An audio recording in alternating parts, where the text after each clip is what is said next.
Part 1. The Murder That Shouldn't Have Happened. Hollowford in winter. Hollowford was the kind of place where the air felt older than the people who breathed it. The snow never looked pure white. It was always tinged gray by the smoke curling from ancient chimneys. A crooked river split the town in two, and the houses on its outskirts sagged with age, paint peeling, windows clouded over like cataracts.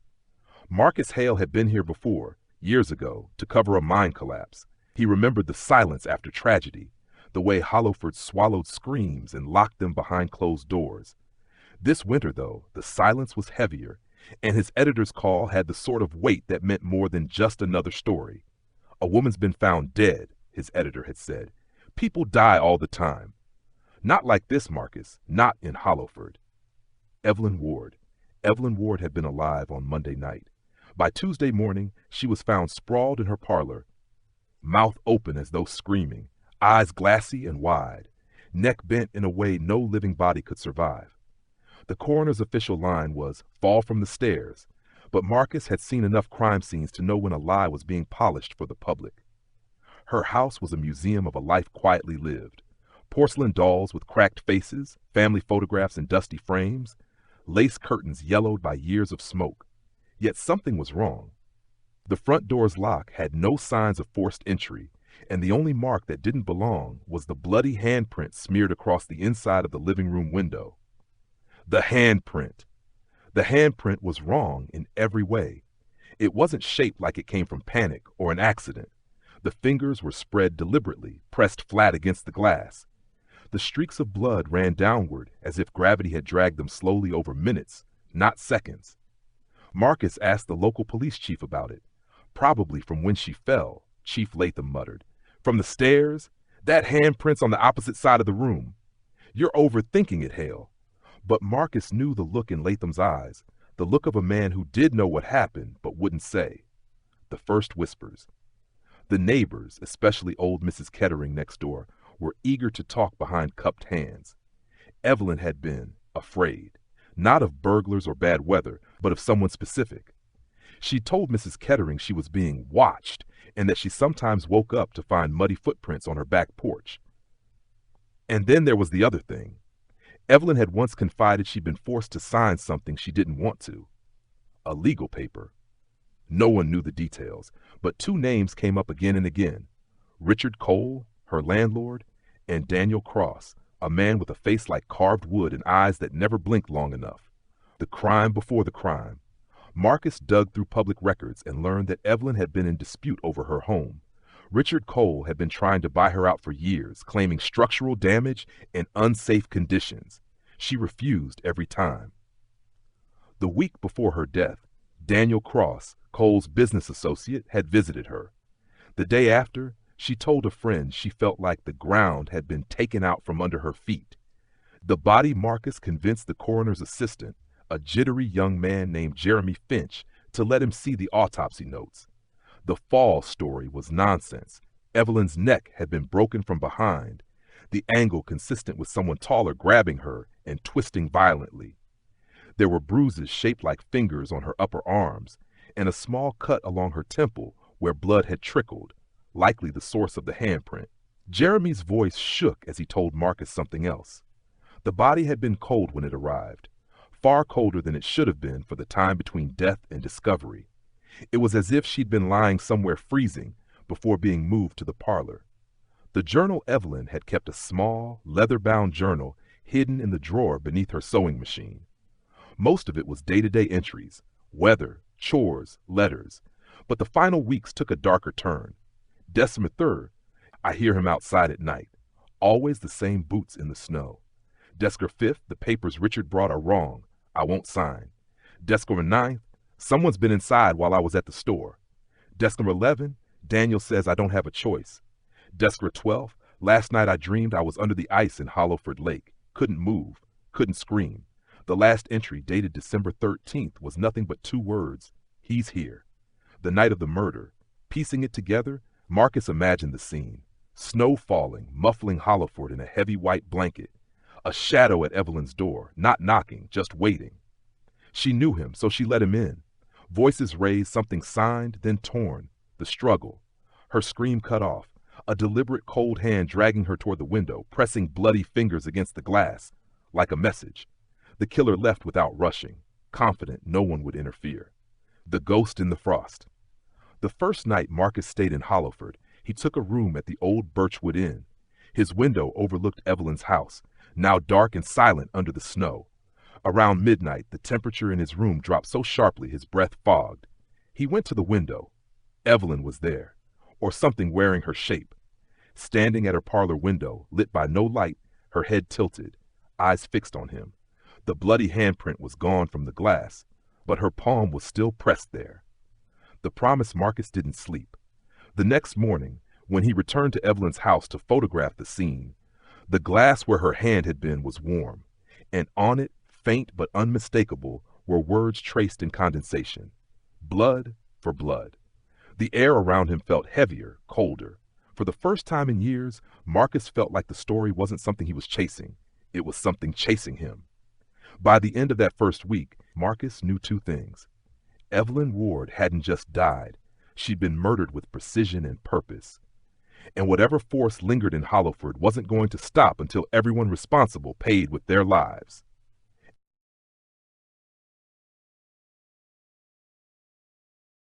Part 2. Blood Debt. The first death. 3 nights after Evelyn appeared in his window, Marcus was awoken by the shriek of sirens. Snow still fell in thick, silent sheets, yet the sound carried, sharp, urgent. He grabbed his coat and camera, stepping into the freezing dark. The lights were coming from Richard Cole's house. By the time Marcus arrived, the medics were carrying a stretcher, a black sheet pulled tight over a body. But Marcus caught a glimpse before they covered him. Cole's skin was a sickly bluish gray, his mouth frozen open as if gasping for breath, and his eyes bulged unnaturally.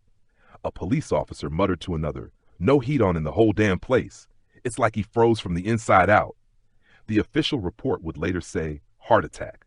But Marcus had seen frost clinging to Cole's eyebrows, inside his bedroom. The message. Marcus returned to the Birchwood Inn, uneasy. On his desk sat the small notebook he used for interviews, but he hadn't left it open. Now, one page was filled with handwriting that wasn't his, one down. The ink looked wet, though the room was cold enough to turn his fingertips numb. Sarah Minton. Sarah Minton had lived across from Evelyn for over 20 years. She was one of the first people Marcus had interviewed, and he remembered her forced smile, the way she claimed Evelyn must have been confused about feeling watched. 2 days after Cole's death, Sarah was found in her kitchen. The cause of death was drowning, in less than 2 inches of water. Her face was submerged in the sink, her hands gripping the porcelain so tightly her nails had split.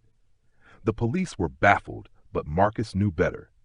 Evelyn had always mentioned muddy footprints on the porch. Water was her warning. The connection. Marcus started mapping the deaths, marking each victim's ties to Evelyn. It was clear. Richard Cole, landlord who tried to force her out. Sarah Minton, neighbor who lied about what she'd seen. Dr. Harold Finch, coroner who falsified the autopsy. Daniel Cross, associate who visited her before her death. 3 names remained alive, for now, the doctor's fear. Marcus decided to confront Dr. Finch before Evelyn did. He found him at Hollowford General Hospital, pale and jittery, chain smoking in the staff parking lot. "You lied on her report," Marcus said flatly. Finch flinched. "You think I wanted to? They told me to make it clean. Cold Cross? They said if I didn't, I'd regret it." "You already regret it," Marcus said. Finch's eyes darted to the far end of the lot. "Do you see her?" he whispered. Marcus turned. The snow swirled under the lamplight, but he saw nothing. When he looked back, Finch was gone. That night, Finch was found in his office, his body rigid, eyes wide, his mouth packed with ice. The dream that night, Marcus dreamed of Hollowford Lake. He stood on the frozen surface, the wind howling.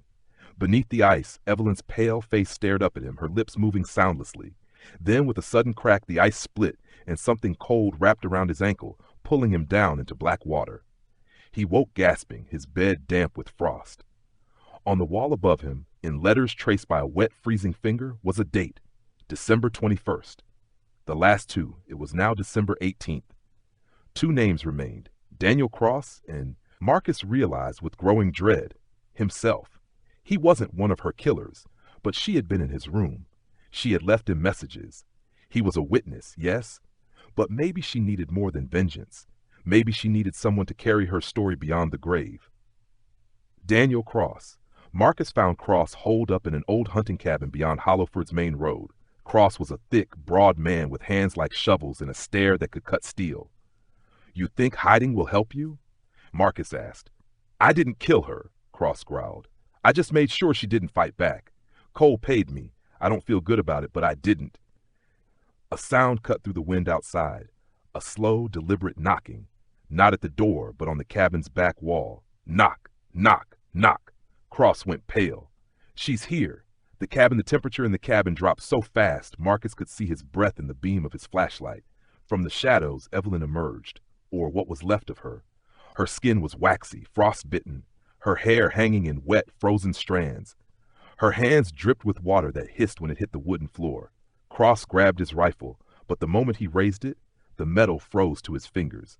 He screamed as the frost spread up his arms, cracking skin, turning flesh white. Evelyn stepped forward and pressed her hand over his chest. There was a sharp, wet crack. His heart froze solid. Cross collapsed, steam rising from his open mouth. The warning Evelyn didn't vanish immediately. She turned to Marcus, her head tilting like a bird studying prey. Her lips parted, and this time he heard her voice, low and hollow. "3 down. You're next, unless you write it." Then she dissolved into drifting snow that passed through the cabin walls. The decision.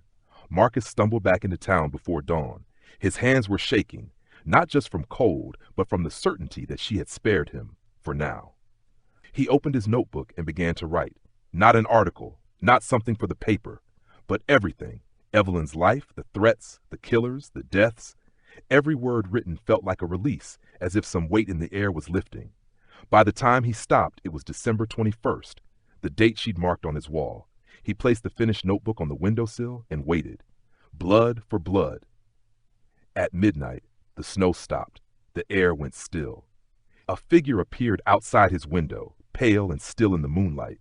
Evelyn's lips moved silently, then she stepped back into the shadows. In the morning, the notebook was gone. The killing stopped.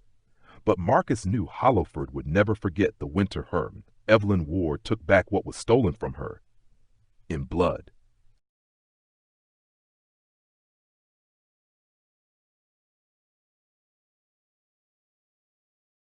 Part 3. No Escape from the Grave. The silence.